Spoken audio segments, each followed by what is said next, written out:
मिलग्रम्स experiment, जाइए search करिए, you will be shocked. इतने अलग अलग और इतने अजीब और गरीब एक्सपेरिमेंट्स इन्होंने किए हैं, यू विल बी शॉक्ड कि इन्होंने क्या क्या किया है।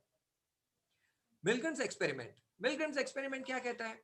मिलग्रम्स एक्सपेरिमेंट कहता है कि हम एक एक्सपेरिमेंट कर रहे हैं और आपका आप जो है हमारे एक्सपेरिमेंट के वॉलंटियर हैं। आपका काम यह है कि उस रूम में एक शख्स बैठा हुआ है और इसको हमने ये सवालात सिखाए और इसके जवाबात सिखाए।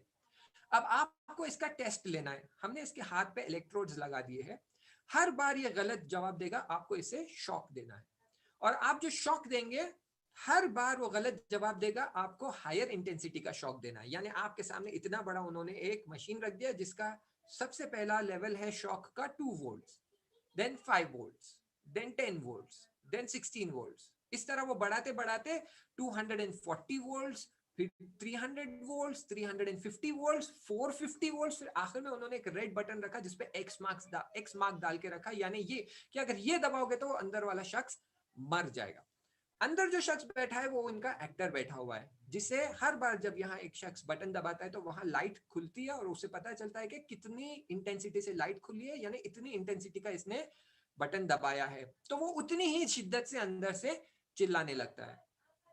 तो ये मिलग्रम जिसने एक्सपेरिमेंट किया वो कहता है कि जब मैंने एक्सपेरिमेंट शुरू किया तो मैंने सोचा कि 80% लोग कहेंगे कि इस एक्सपेरिमेंट में हम भाग नहीं लेंगे, हम हिस्सा नहीं लेंगे। कैसा वहशियाना एक्सपेरिमेंट है। तुम चाहते हो सामने वाले को शॉक दे, वो भी 5 वोल्ट 12 वोल्ट नहीं, 240 वोल्ट, 300 वोल्ट, 400 वोल्ट, मर सकता है। भाई क्या मजाक है इंसान की जिंदगी।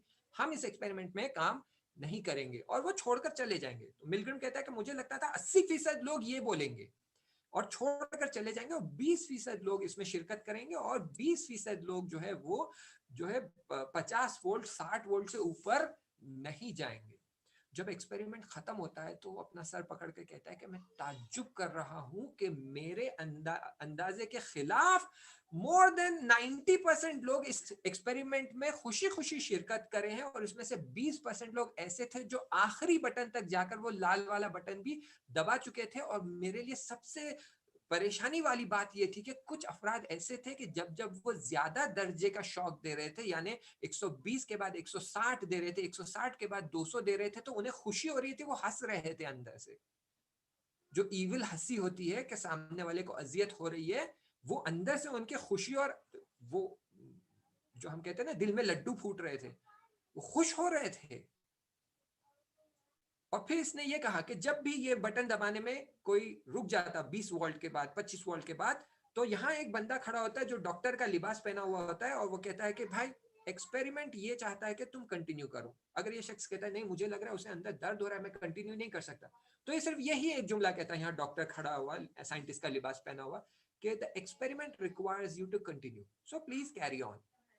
यानी एक्सपेरिमेंट की जरूरत यह है कि तुम कंटिन्यू करो, तो बस कंटिन्यू करो, रुकना नहीं है तुम्हें।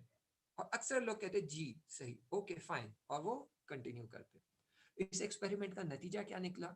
ये कि अगर कोई वहां बैठ जाए और खुद को ये साबित करे कि आई एम अथॉरिटी, या मैं वो हूं जो तुम्हें कुछ बोल सकता हूं और तुम्हें मेरी बात सुनना है, तो सामने वाला तुम्हारी बात चुपचाप सुन लेता है। और यही यूज किया जाता है एडवर्टाइजमेंट्स में, मूवीज में, सीरियल्स में, कि पहले आकर एक शख्स को आपके दिल के नजदीक लेकर आते हैं, आपका महबूब बनाते हैं, और उसके बाद फिर ये शख्स आपसे कहता है कि ये करो, ये करो, ये करो, ये खरीदो, ये टूथपेस्ट होना चाहिए, ये टूथपेस्ट। क्यों आपको क्यों लगता है कि शाहरुख खान को ही जो है कोका कोला के एडवर्टाइजमेंट में लाने की जरूरत है? क्योंकि अब वो लोगों का चहीता बन गया है, अब उसकी एक अथॉरिटी बन गई है। वो ऊपर बैठे बैठे अगर लोगों से कहेगा कि सॉफ्ट ड्रिंक खरीदो, तो लोग जाकर खरीदेंगे। ये कहां से इन्हें मालूम पड़ा? मिलग्रम्स एक्सपेरिमेंट। इस तरह के हजारों एक्सपेरिमेंट, घिनौने एक्सपेरिमेंट, अश्लील एक्सपेरिमेंट, ऑब्सीन एक्सपेरिमेंट्स इन्होंने किए, अजीब और गरीब, जो आप सुनेंगे तो आपके बाल खड़े हो जाएंगे, हाथों पे आपको कांटे आ जाएंगे आपके बॉडी पर। ऐसे एक्सपेरिमेंट्स इन्होंने किए हैं ताकि इन्हें पता चले कि हम लोगों के जहन पे किस तरह कंट्रोल कर सके।